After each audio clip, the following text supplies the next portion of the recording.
Andy, couldn't you have more of a twinkle in your eye like your father? More twinkle. Welcome to podcast 43. Yes, yes, yes, yes, maybe, but yes. Hello, welcome to another episode of podcast 43. I'm joined by my hosts. Fulton, and we also, as always, we have our also other co-host, Jesus Christ. Sorry, Our other That's co-host, right. Jesus Christ. Jesus Christ is guest on this spot. No, it's Cody. Cody Workman. What's up, everybody? Well, with the beard and the hair, you kind of have a Jesus Christ like. I went to the LA premiere of Thelma a couple weeks ago, and the person I sat next to looked at me and he was like, "You kind of look like Jesus Christ."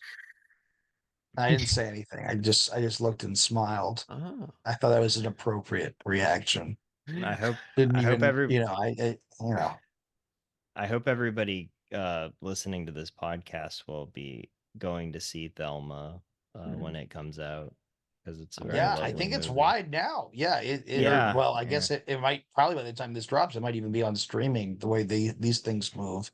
Yeah. Not our podcast. I mean the general media, 2 weeks in theaters and then it's pooled and now it's on streaming somewhere. But Thelma was great. It was great. I think all of us saw it, right? I don't think Fulton's seen it Oh, yet. Fulton, you gotta see it. It's one I of the best really movies of want the year. to. It might take me a second to get to it, just because there's just so much coming out right now that I want to see. But hopefully, I can get around to it. It's Who crazy. knew that this summer would be? I mean, I thought with the strikes we'd have like a pretty slow summer, but it's starting to pick up. I'm like, Yeah. oh wow, I'm at the theater almost every day. This is crazy. I feel like it's going to be pretty busy till like mid-July, and then, I mean, in box office returns, I'm sure Deadpool and Wolverine is going to do well. That's but, gonna you just know. You see what it's already tracking near like 300 mil, not 3 million, God. 300 million.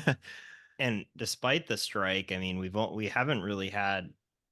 I thought that we'd have more bowling movies coming out, but yeah. So yeah, nice one, Chris. Can we add a little that and then a strikeout sound effect from the bowling alley? I know you've talked about having a soundboard, Fulton, that you wanted to implement a soundboard. Give me enough time and some resources and we'll make it happen. If anyone wants to donate a soundboard to the pod, it would be appreciated. I don't know if it's obvious, but I think that all three of us are making it pretty apparent that we are trying to talk about anything except for Andy Hardy.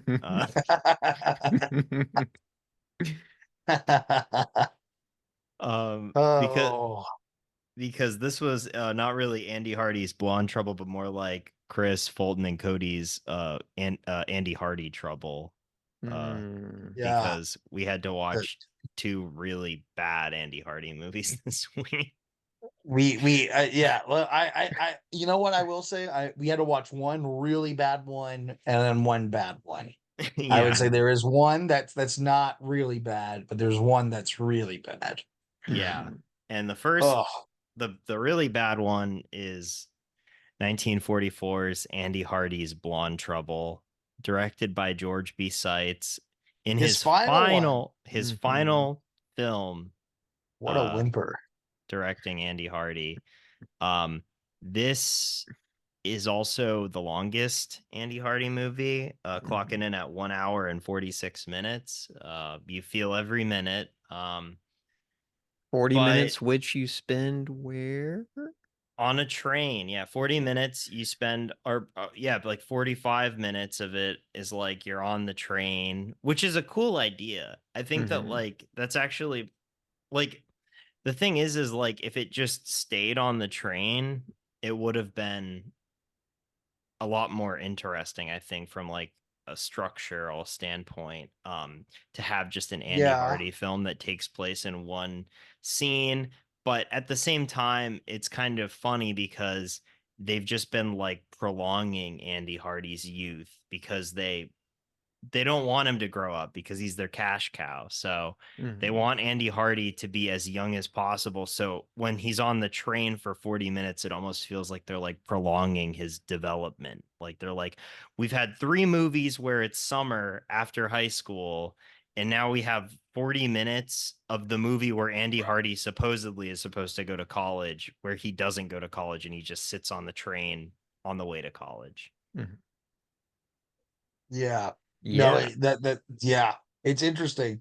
Also, I think this is the first time that at least I can remember where a movie literally picks up in the same scene Mhm. that the last film ended on, to a point where they recreate the scene that end the previous Andy Hardy entry. It's Which I mean, reminiscent of, that's yeah. yeah.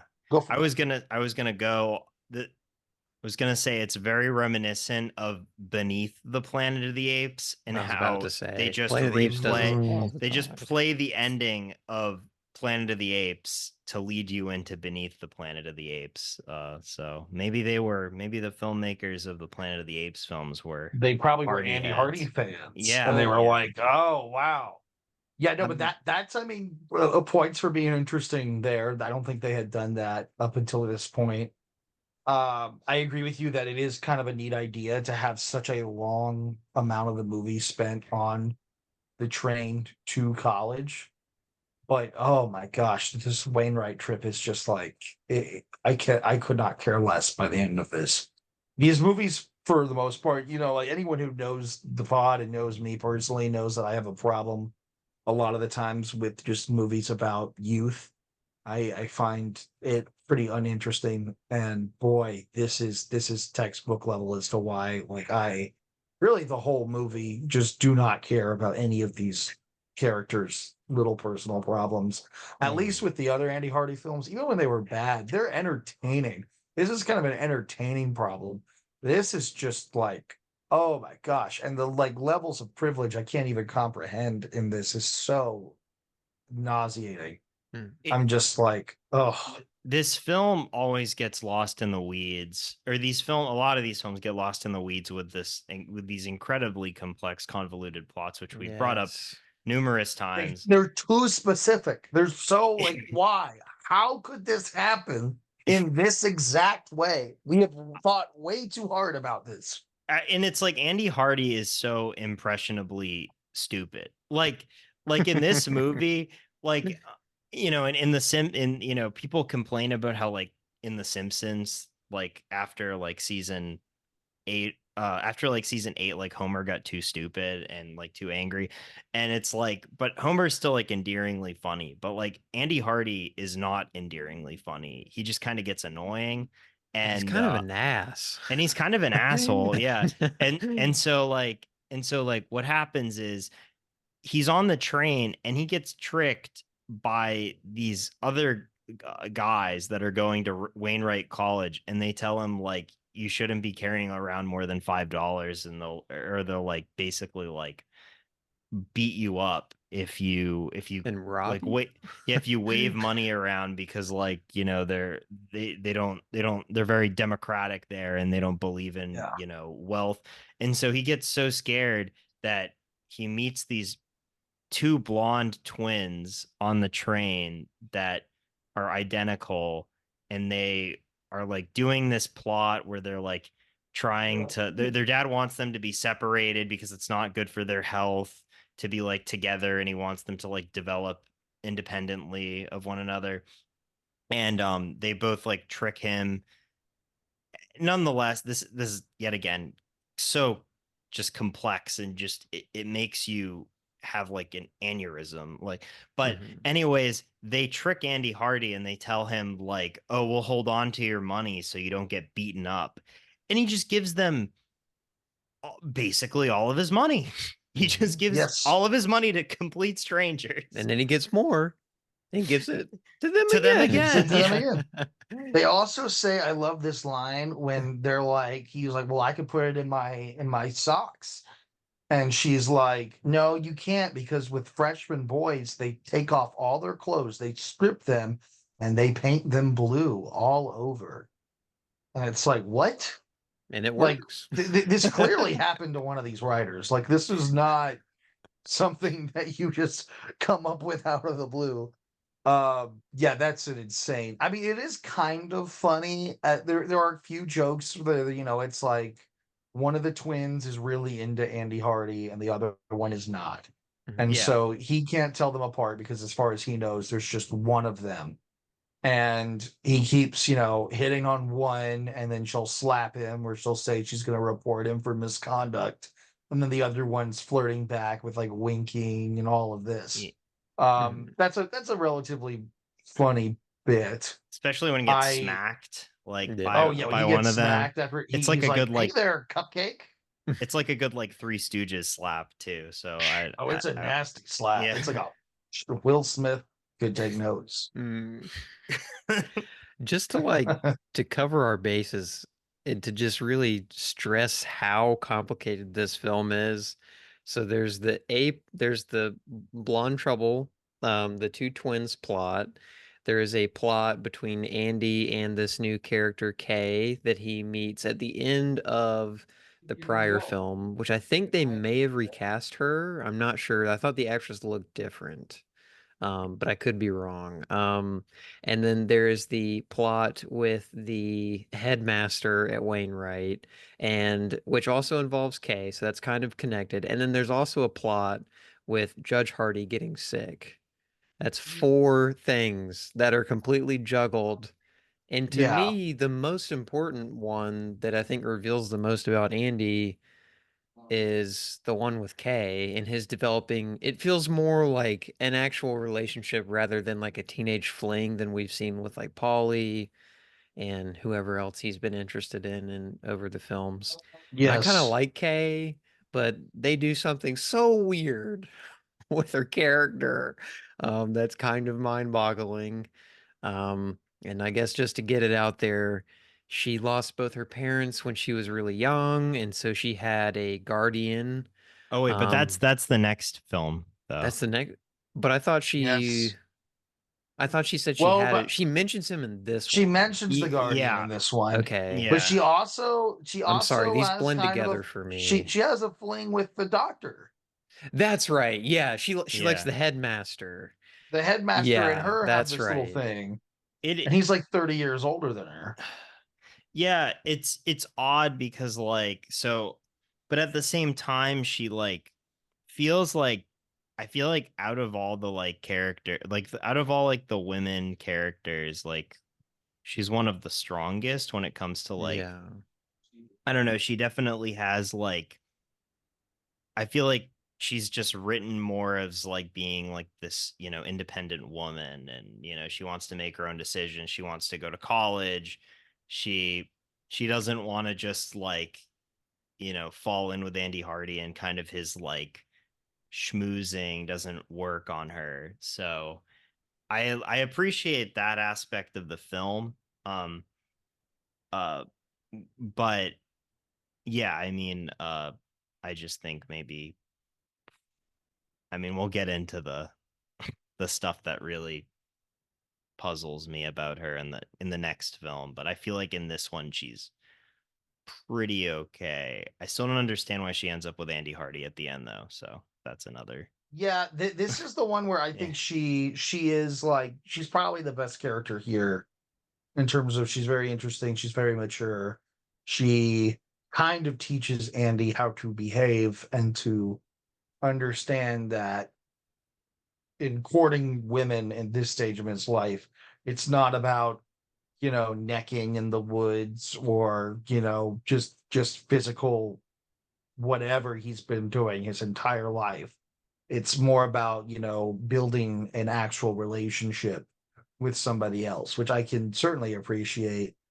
It really is when this movie with the twins comes, because there is something clever that Andy does with the twins where he ends up eventually solving their problem and getting his money back by impersonating the headmaster as well as a like psychologist, and does a pretty funny Sigmund Freud impression, which I enjoyed. But these twins really do still bring out the old Andy Hardy, and it's hard to really buy that this character is changing because of his actions with these two. And there's also a weird bit where they're both kissing him at one point that reminded me of Challengers recently. Yeah. To a point where it's like, huh? Like, I mean, they're sisters. Like, that's a little weird, dude. Yeah, somebody post the picture of them kissing Andy Hardy and then put Challengers 2024 Guadagnino, and you'll get like 4 likes on Andy Hardy Yeah. Twitter. It'll do Hashtag numbers. podcast 43. I think I think we might be it for Andy Hardy Twitter. I have Yeah. yet. I mean, I'm living in Los Angeles now, and I've brought up that we're, I've been watching the Andy Hardy movies. Either no one has either heard of the Andy Hardy movies. For those of them who have, they're like, I'm so sorry. Yeah, Like, and I can't even do it. I don't think they're that bad. I think it's just people must remember the bad ones. I mean, they're but yeah, bad when you ugh. watch them in such succession. Like, Yeah. I feel like when we started out, it was like less bad because it was a little bit fresher, but also like we had kind of a large break in between when we would record them. So like there was like a period where we didn't record an episode for like a month, and then like I would be like, oh, Andy Hardy again. Like, it was kind of like nice to like It return was to nice, which is how Yeah. it was meant to be, right? They came out, either months apart or years apart. that. Yeah. And so perhaps these films do work better with that sort of release strategy. Mm. But this, I mean, I would say the next film certainly benefits having this film on Trouble fresh in the mind. Mhm. It despite all the confusion, I mean the stuff with Judge Hardy being sick, and then there's a doctor who's very poor, but also a genius mechanic who can make Andy's car, which he's gifted like a model incredible vehicle that has some pretty ridiculous gadgets. He also is a Chinese man, and there's a lot of conversation Well, about his ethnicity. Well, the whole thing is he's Chinese American, and they're all. I mean, this Yes. is like the best depiction of a person of color in the Andy Hardy movies. Like, Oh, that's for sure. Besides Yeah. Andy Hardy himself, I would say that is true. yeah, that is true. I mean, it was pretty crazy for them to helm a series for 16 films. And- But notice it's still not progressive because Andy Hardy and the Doctor never do get to meet. We never see two. yeah, um, that's true. Yeah. two Asian American actors on screen at the same time. So, But yeah, like, so there's this doctor, and okay, so like the doctor in Carvel is like sick when Judge Hardy is sick, and he has his tonsils are swollen, and he needs to get them removed, and they have to call the doctor from the county, and he comes to Carvel, and Judge Hardy is surprised at first because he's a Chinese American, and he just tells that to him straight, and he says where are you from, and he's like, I'm from the city of vast culture, and it's so I don't know, he's just waxing poetic about it, and Judge Hardy goes, oh, are you talking about Peking? And he says, no, not Peking, Brooklyn. And Judge Hardy's surprised about that, and he just keeps talking about how he's from Brooklyn, and then There what? is one little line that I really love from the doctor, and he's like, well, when I hear the Confucius stuff, I go berserk and I bite little children. And it comes Yeah. completely out of nowhere. I thought that was very funny. Pretty insane. I mean, because it's like, no, but like the thing is that it's actually amazing, like how it's a pretty good depiction of an Asian American character, and it's like he just speaks like normal English, like just things like that like a lot of other movies, like it was just totally ahead of its time, I think, when it comes to that's that. true. We do get a little bit of I mean, his reaction to the car getting stolen is a little cartoonish, a little perhaps a little too slightly negative stereotyping there, but it's a pretty I mean, he's a doctor like in this small town, Yeah. in New York in 1944. Like that's and it's not lost on Americans watching this. It's Idaho, Cody. It's not New Oh, York. gosh, I thought we went over this. That Eh. there's no way this movie can take place in Idaho anymore. They've moved the city of Carvel, Chris. Where do We you need It to was think? in get one of those, Idaho like, initially. Where is Wainwright College? I want to Let know me where it look. is. It's We need I to out don't get think like it's west. real. a YouTube video essay The guide. Really geography like. of Andy Hardy. All right, Gosh, Wainwright I would need College. a lot of ADHD medication to figure this out. Well, it's also like it because it's like in the next film, it's like people are just zipping back and forth from Wainwright College, but I believe in this is a fake college that they made up. yeah, I Yeah. would have assumed. Because there's a there's a technical college in Alaska. Yeah. And then there's That's a it. It's definitely Alaska. there's a You can regular get there school by called train. Wainwright in Oklahoma, but no college. Yeah, no, it doesn't. It's somewhere west, but it's also accessible by train. But overnight and it's train, at yeah, it's least an one overnight night. it's an overnight train. Yeah. Yeah. So I bet I it's don't like somewhere in the Midwest. He's coming from New York, but it's like they're upstate New York. mhm. But no, what I was gonna say is about the Asian representation. It's also, not lost on the audience watching this that we were at war with Japan during 1944, the United States. And the amount of anti-Asian hate and imagery that we're seeing, and as the general public through military propaganda as well as just straight up military films that are coming out is pretty extreme. So it is a pretty bold move, and I think it's a certainly progressive move. And the character is, charming enough. I don't think that plot is especially interesting. Like Mhm. Judge Hardy has a cold, okay. Like Yeah. that's, I guess, the only reason they have that is so he can be kind of distant from the drama going on at Wainwright. But it's just boring. Like this movie just ends up not I mean, we talked a lot about the train ride, but there's really nothing happens besides Andy learning, oh, maybe my yippee ways aren't going to work at Wainwright, only for them to work with the twins. And then he does mature and gets the girl in the end, kind of. And then there's a weird line when Judge Hardy finally comes back into the picture with Andy Hardy to Wainwright, where the headmaster is talking to him and saying, we're both going after the same girl, which is just crazy to me. So Like that absurd. is so absurd. But I guess Yeah. it does foreshadow what's about to happen in the next film in Yeah. terms of you know, Well, I was also gonna say, and something that I kind of wanted to mention last episode, but we didn't have like a ton of time to talk about it. And so one thing is a singular thing, and the other thing will pertain to the next film as well. Um, but just because, and both these are concerning with Andy Hardy growing up and actually seeing that development visually, like for me, because they started filming when Mickey Rooney was already 18, I feel like visually he still kind of looks the same.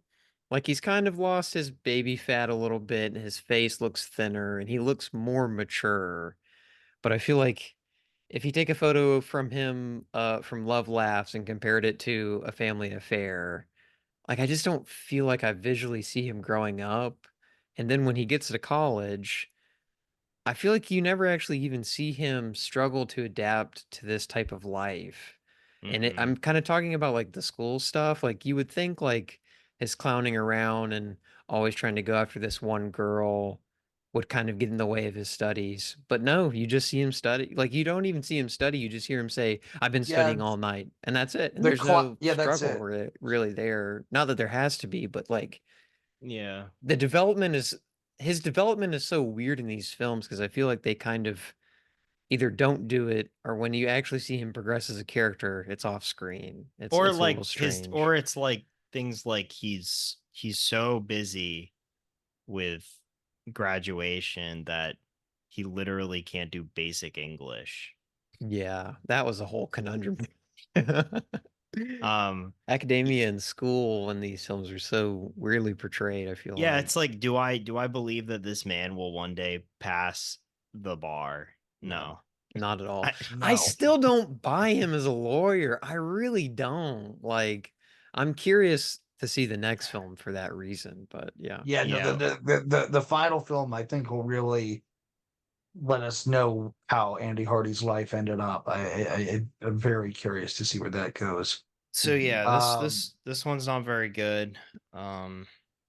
Yeah, I I did not care for Andy I Hardy's didn't Blonde either. Trouble. I didn't either. I guess yeah, I mean, there's not even like like none of the jokes are even or musical numbers or Hmm. anything in here is really worth watching. Like it's not like there's a sequence that's just like, oh wow, that's great classic Andy Hardy. Like it's just all kind of boring and you really end up not caring. And Mhm. when you start really thinking about the plot, you get very, very, very confused. Mhm. Perhaps would be an interesting film to watch under the influence, but I don't know. I don't even know if I could do that. I I'm don't know. like, I think I'm lukewarm on it. I'm lukewarm to on it, which is like I haven't been that crazy about. I don't know. I don't know. So I'm we got lukewarm a on little it, but puppy yeah. in here. well, Go Oh, puppy. well, we are now moving on to Love Laughs at Andy Hardy, which was directed by Willis Goldbeck from 1946. Go back. And Go back. Willis Goldbeck doesn't really have many other credits other than this Andy Hardy movie and then some kind of forgotten pictures of the past that I've but he's the only I don't know. director to have a producer tag come on at the beginning of the film, I think. So I he think you're dir- right. I Yeah, never I heard think you're that before right. in a movie before. Well, A director tag, sorry. well, another thing that's important about the year that this came out is that this was actually there wasn't an Andy Hardy film in 1945 because Mickey Rooney was actually he got drafted and he was in the US stationed in the US Army during World War II, mostly to entertain the troops, but still in this film Andy Hardy comes back from World War II, which is, kind of the way that Andy Hardy and Mickey Rooney's life mirror each other in some ways. Because we didn't really talk about this, but like Andy Hardy, Mickey Rooney was quite the ladies' man as well, and he was married. I believe I want to say 8 times. He was married 8 times. So By the time Times? this one came out, or just in his Who- whole just life? throughout his 8 entire times? yeah, by the time that Love Laughs at Andy Hardy had come out, he had already married Ava Gardner, then divorced her and married Betty Jane Phillips, and then divorced her How did 3 years Mickey after. Rooney and Ava Gardner get married? That's the funniest thing. He's so charming. He's What so do you mean, charming. Cody? Yeah.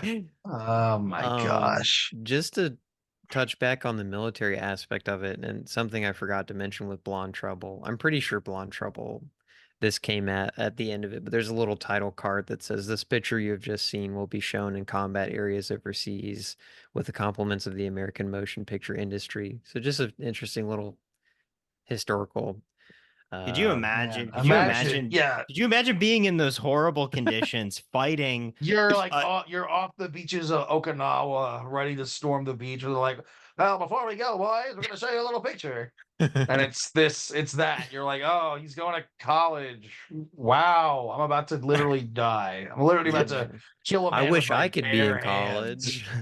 No, I can't be in college because I gotta Yeah. go blow up some, little hut on a beach for no reason. the day after or the day before the US troops are going to continue to close in on Berlin, as the Red Army has already taken Berlin and Hitler is in the bunker. The day before you do that, you watch Love Laughs at Andy Hardy. Do you think Hitler confiscated an Andy Hardy movie? He was like, Or- let me just see, you know, what's going on here with Andy Hardy. I mean, That I would be bet an interesting. I want to take a time machine, not to kill Hitler, but to show him an Andy Hardy movie. That's what I want to. and then kill him. Then kill him. I think he might. I think he Yeah. might have made that decision a little sooner if we watch. You put Blonde on Andy Trouble. Hardy, and then you He sees Blonde Abraham Trouble and Lincoln he's just like, assassination. it's over. Just done. He didn't even need to invade Berlin. Just you know how like North Korea is dropping like actual like feces on the South Koreans right now? Like that's like I guess did not their know like about that. military strategy. I read a whole article about it today, but I imagine we could have just dropped film reels of Andy Hardy movies. Yeah, it just they would have that's and then we could have lit the nitrate on fire to start Yeah. some. As someone This is interested in re- film really, restoration, really this is breaking my great. heart, y'all. I'm This sorry. is I know this is a pretty This is that was rough. I was suggesting we drop them so they could see and then learn a better way. I And like then how Chris was like, "Let's blow them up." nitrate Let's film blow 'em up is chained with feces in this allegory, in this comparison here. It's breaking my heart. Well, Yeah. Well, fortunately your heart could not be more broken than Andy's in this film because he really goes through it. I would say that of all the Andy Hardy films, this may have the most accurate title, that Love is actually ridiculing Andrew Mhm. Hardy in this yes. film. I don't know if it's just the transfers that we have, but I actually felt like this one kind of did look the worst in terms of like the film print that they had. It Yeah. looks pretty rough on my disc. I would say that actually Andy Hardy's Blonde Trouble looked really good. Like out of Yeah, all it was the- kind of looks surprising. Yeah, no, it solid. was pretty Very pretty clean. pristine. Yeah. Yeah. Um, I would say this one looked like, oh my, it wasn't like unwatchable or anything, but it was like, it's a little scratchy there. Mhm. so it's really great that when Andy Hardy comes back from the war, he's immediately confronted by Beezy, who tells him that he owes Andy $4 after literally serving his country, fighting fascism. All that Beezy can think about is his $4 measly dollars. Hey, it's a tough economy. Mhm. The war created a boom in the economy. Those Listen, New man. Deal era WPA projects probably put Beezy to work. He was probably getting paid some good wages because of FDR's policy. You're probably right. You're probably right. And his sister, who can just afford a car Who can for afford a car? $4, $4 was- car. In the God, prior we- film. In the Yeah, prior we film, didn't even talk about that, but we're not gonna even. Yeah, maybe we don't- Listeners, my do not gosh. worry about I this. can't even believe we brought that up. That's such a. We're in the Ah. weeds, y'all. Okay, so Andy, so he's back from the war, and he's really happy about that, and immediately he goes back to Wainwright College. Well, his parents get a telegram, which hints at something about how he's gonna get married. I'm not entirely sure because like it seems like he's hiding the fact that he's getting married, but like who sent the telegram? I don't know. Maybe I just wasn't like reading There into things was- properly. It was like a confusion that it said that he was being like separated from the military, and then she Wasn't was Marion like, involved somehow? And like, there's at least a line of dialogue. It's like he mentioned somehow the sister is brought up very briefly, or Well, no, I they're might just be- like they're just like They how's meet up. how's Marion? yeah. yeah. And then he's like, or she's good, and then like they don't like elaborate. And Marion isn't in both of these movies, but she does return for the final Andy Hardy film. So Oh God. Okay. Thank Guess who's God. back? then- Back back again. Yeah, and then actually Eminem is in the last one too, and also Yeah. Slim As Shady As Houdini. as Houdini. Abracadabra, Andy Hardy. I've I got to don't go know. visit Andy Hardy. Mm. Dr. Dre, pause the track. But yeah, I mean, so yeah, he thinks he's getting married. We as the audience know he's head over heels for Faye. And he comes back to Wainwright College, so excited to ask her to marry him. Her being the 500th girl that he's asked to marry at this point.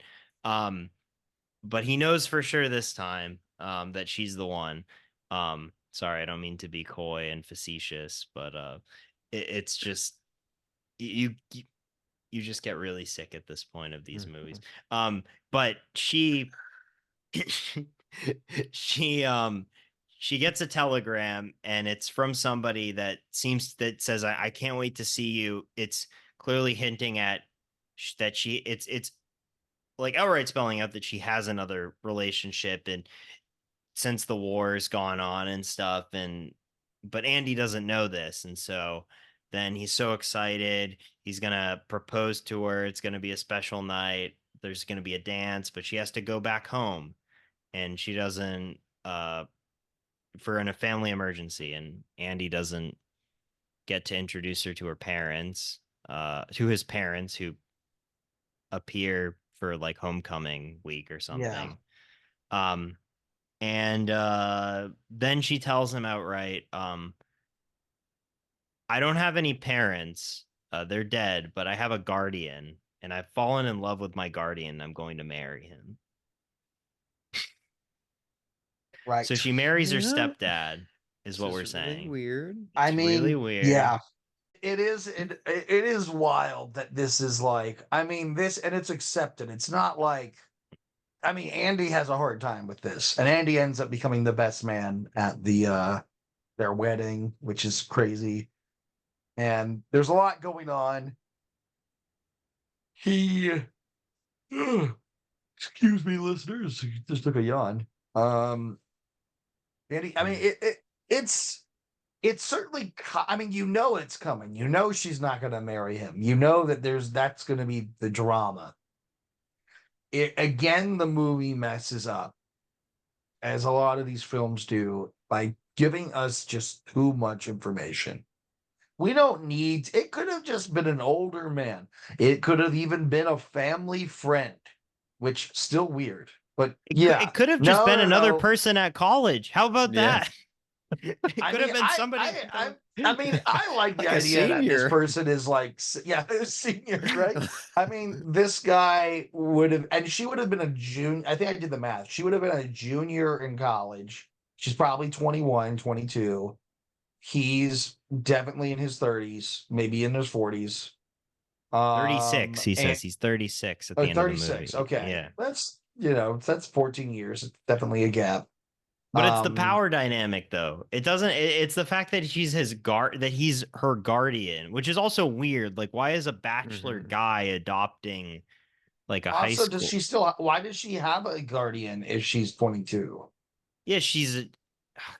I don't know. See what I mean? Like this Yeah. movie, like shoots it. A lot of these movies, they shoot themselves in the foot by giving us too much information that breaks apart the. I mean, maybe in this universe of Andy Hardy, you always have a guardian that's like, but that, whatever. That my biggest issue is that it besides being weird and creepy, it also makes no sense, and it kind of distracts from the fact that should be a pretty devastating moment for Andy. But instead, you're just like, man, I can't even imagine what Andy's feeling because of all. Obviously, he can't compete with someone's guardian. That's bizarre. I've never heard of this happening ever. It's like they take this really convoluted path to getting to something instead of just taking the easiest way. Mhm. Like Right. it's just bizarre. And however, it's also great to see that Andy Hardy really has matured, because even though that he served in combat in World War II, he's still asking his dad for money. Yes. Like, It's If- like, wow, He what does great have a- development. I mean, the thing with Andy, I've noticed this with these movies. Like Andy Hardy blows through so much money. Like he blows It's through crazy. so much money, and he's always able to get money. He can make money fast, and he can get rid of it really fast. I guess I've known a couple people like this in my life who can Of just make course, an yeah. insane amount of money, but then at the same time, they're like their lifestyle is just out of control, and so But they're it's not like, borrowing money from their father, at least. At least they're earning the money. I know that like well, technically it was his money, like he gave it to his dad and he's like, don't give this money to him. But it's still like he's calling up his dad. He's being like, "Hey dad, I want like, money." hey, Blah, can blah, you blah. get my money? Yeah. Blah, I blah, blah. have to Yeah, get it's a little this weird. sports jacket, Dad. It's very This important that I have $62 this. sport jacket, which in 1940, That's insane. I don't even want to 1946 know what through 62. 2024. I'm probably thinking like what, like $600, $700. Yeah, you know, it's here, wait. I gotta do this at least one more time for old time's sake. So we're gonna go off of the Minneapolis Fed website, which says that $62 in 2023 money would be a cool $967.95 Wow. Basically $1,000 for a sports jacket. for a sports jacket. It's not even like a complete three-piece suit. It's just a jacket. Insane. That's tough. Insane. That is crazy. But I don't even know if I've Well- spent like I'm thinking right now, and like, you know, I don't even know if I've spent $1,000 on like all the clothes I've ever bought, like, period. Like, it would be really tough. Like, I'm like, unless you like, it's like right there for like my entire lifetime. I mean, I don't think listeners understand how much I'm holding on to clothes that I've had for a long time. hey, But yes. sustainability. Yeah. Sustainability, goodwill, get your thrifting in. It's cheap, it's good. Yeah, and clearly something that Andy Hardy's never heard of. And Andy Hardy really, he would have so much money if he started thrifting. I don't get this. And this isn't the first time he's spent outrageous money on clothes. This man is It's always a menace. jacket too.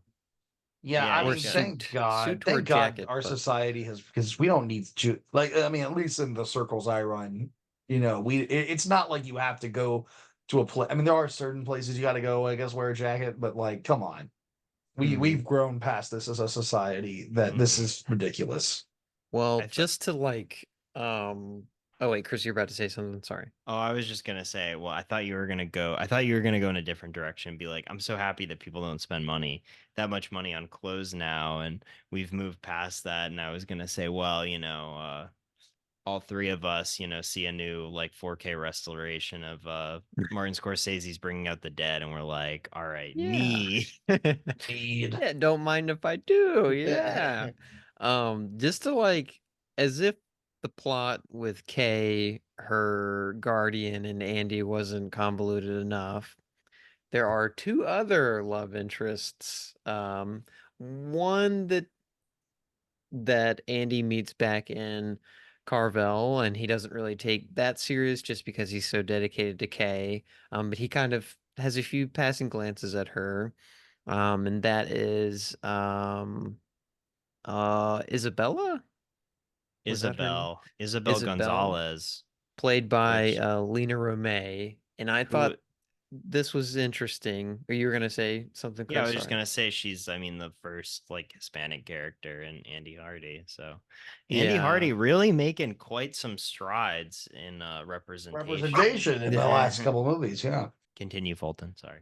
No, it's all good. So I just thought that was interesting, and like you guys were saying with representation. Sorry.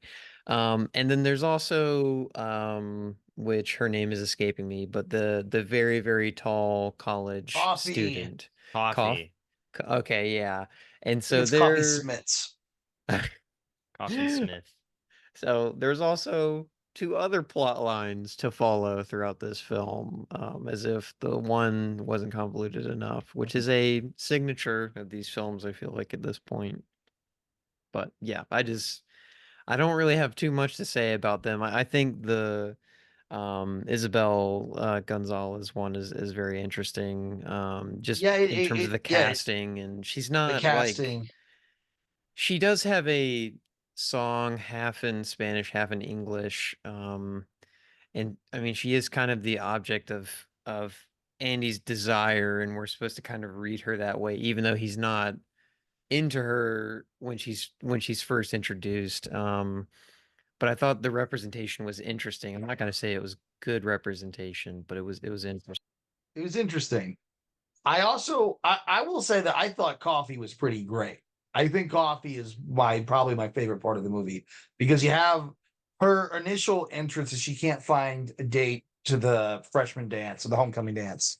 And immediately we don't understand why until she stands up, and she's just incredibly tall. By far the tallest woman we've seen in these movies. Probably over 6 feet, I would say. It kind of reminded me she's of taller the than Seinfeld bit where George is like, I just really want to date a really tall woman that's like Yeah. 6'4". It as reminded a me of the short ending of Love man. It reminded me of the ending of Love Lies Bleeding, if anyone else has seen. Oh seen yeah. that. Oh yeah. I really Yeah, want to. But it gets to a point where then eventually Faye has to leave town, so Andy Hardy doesn't have a date, but he's the head of the committee for this dance, so he can't show up Stag, and so he agrees to take Coffee out, not meeting her, not realizing how tall she is. They finally meet. Obviously, Mickey Rooney is a very small man. Andy Hardy is very, very small. And this woman is extremely tall. And initially, they're like, we're not going to go together. Then Andy's like, you know what? We'll show them. And she shows up and they dance together.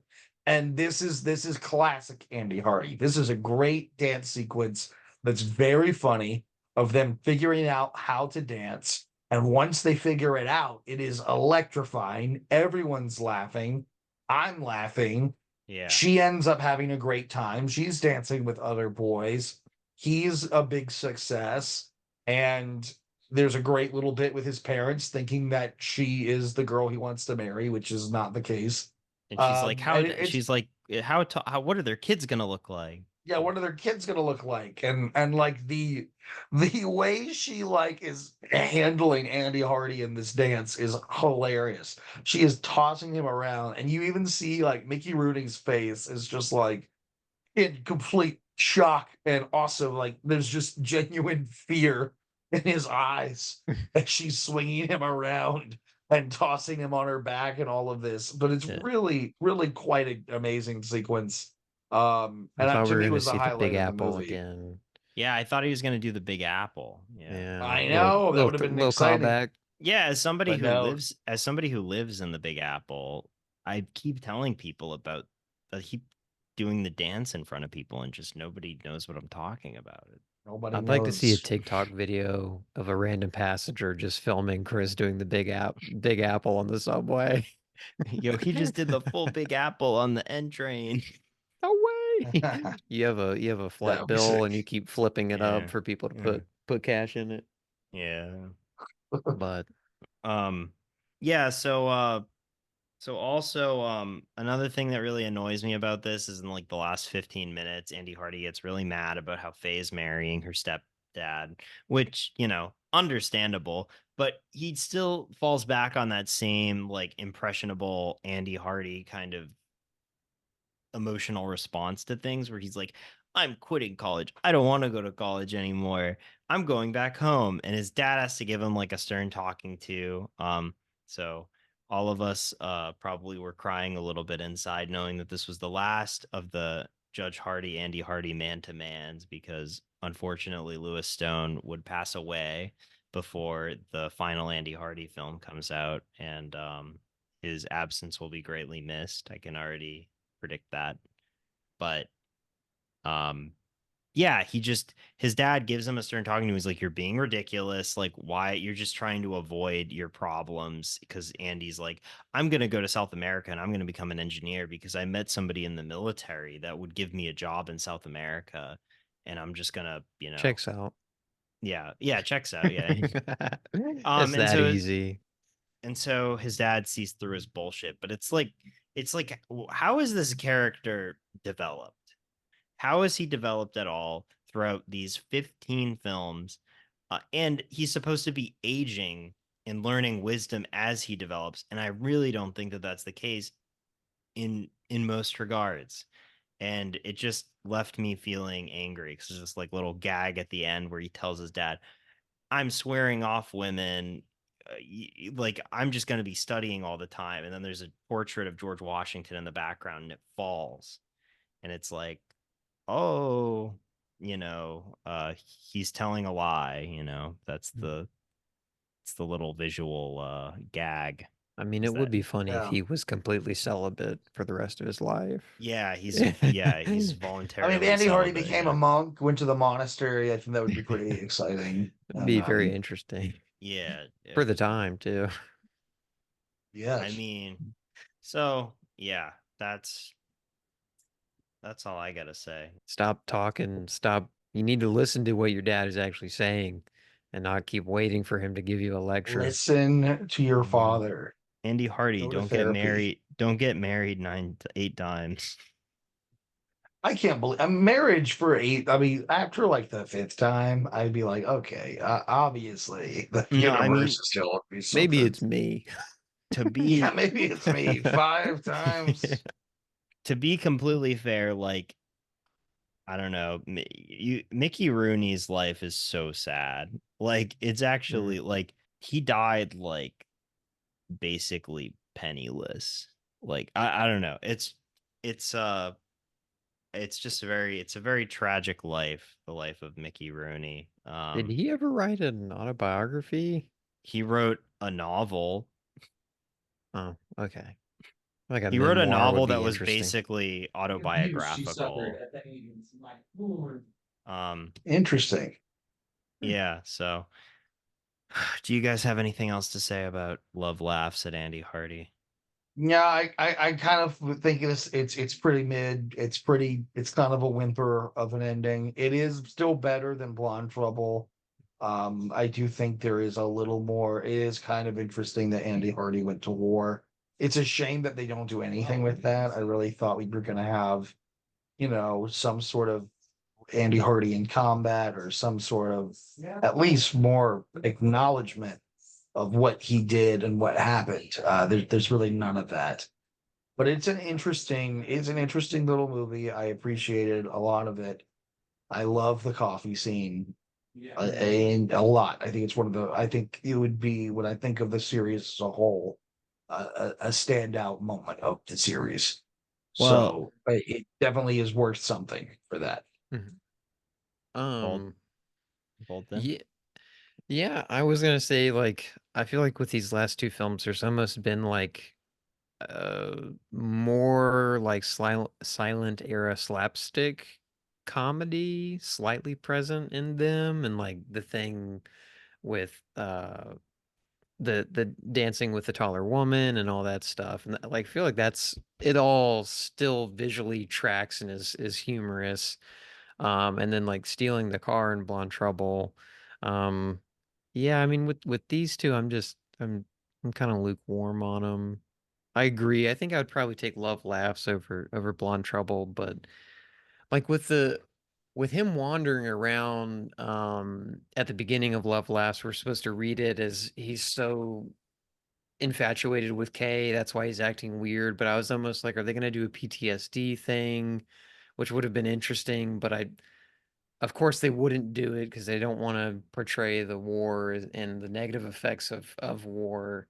Yeah. But I mean, if we were making these now and we were writing them, I'd maybe say, maybe he could have PTSD and he finds someone that helps him kind of get reacclimated to civilian life, and maybe Yeah, but something grows out of that. But that's but also silly Fulton. I mean, like, they didn't I mean, you just go to war and then you just come back and live your regular life, Mhm. It's just that simple. Yeah, no, you just Yeah. all you have to do is I do love that classic Hollywood trope of just like going to war and just having one photo of your wife and just being like, or your love interest. Well, Everything's okay. let's see. This is 1946, right? So this is this was either a year before or the same year as The Best Years of Our Lives. This was Oh. yeah, I think it was like maybe like yeah, it was the same year as The Best Years Same of year, Our William Lives. Wyler's fantastic film. I can't imagine the whiplash of seeing this film and then that. in terms of how they address the ramifications of war and like what that really means to the soldiers coming home. Because I mean, The Best Years of Our Lives, one of the greatest movies, just period. And this is not even attempting to tackle anything that movie is about. So I do think it's I think it is a bit of a lesser Andy Hardy. Well, I guess should introduce our last film, which is going to be 1958's Andy Hardy Comes Home, directed by Howard W. Koch. 12 years after Love Laughs at Andy Hardy, they decided to bring Reboot. Andy Hardy reboot. Yeah, Or I they guess did not reboot, or they did a soft legacy sequel. soft reboot legacy sequel. Andy It's like Hardy. Top Gun Maverick, but with Andy Hardy. It's gonna be. I'm excited for this one, folks. It's the I'm one. excited. It's Me the one too. that I've been looking forward to the most. First color. Yeah, Andy Hardy film? first and last color Andy Hardy film. As I mentioned before, unfortunately, there is no Judge Hardy because Lewis Stone passed away, but we're gonna get all kinds of great characters that will return. Unfortunately, we're not gonna have Judge Hardy, and we're not gonna have Polly.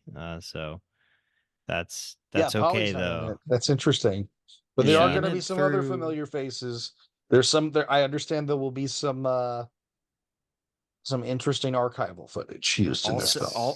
I will say, like, if you look up Howard Koch's filmography, I don't know anything about the quality of these movies, but the posters on Letterboxd are awesome of all these movies. They're like, peak Poverty Row films that look Oh, really nice. cool, including one called Frankenstein 1970 with Boris Karloff, which takes place in the distant future of 1970, but was made in 1958. Well, we which can say we released- got coked up. Yeah, You know. yeah. So, Yeah. so I'm I don't know. a coke addict. Yeah. It films- is Sorry, I don't know. no, it is. Well, crazy, we gotta save these bits for next week. Yeah, yeah. We're doing too much of a preview here. But you look at all these films that he directed, and they're all like really pulpy, like pictures that are kind of like a little exploitation-y, and then boom, Andy Hardy Comes Home. Maybe he was So, just a big fan. Yeah, I'm excited. I'm excited. we'll also be, of course, ranking the Andy Hardy films. We'll be ranking all 16 of them and doing a little bit of a retrospective, which I'm also looking forward to. So I don't know. We're wrapping up. We're finally ending this chapter of this Andy Hardy retrospective, and I'm excited for the next chapter where we watch movies that aren't just about borrowing money And kissing girls. and we will also announce what we will be doing for the second season. So, folks, you're not gonna want to miss this next episode. Okay. Yeah, that's right. It's a big deal. Yeah. All right. So, folks, Stay wavy. stay safe. Keep on keeping on. Mickey Rooney! Hi, Millhouse. The studio sent me to talk to you, being a former child star myself and the #1 box office draw from 1939 through 1940. Wow, spanning 2 decades.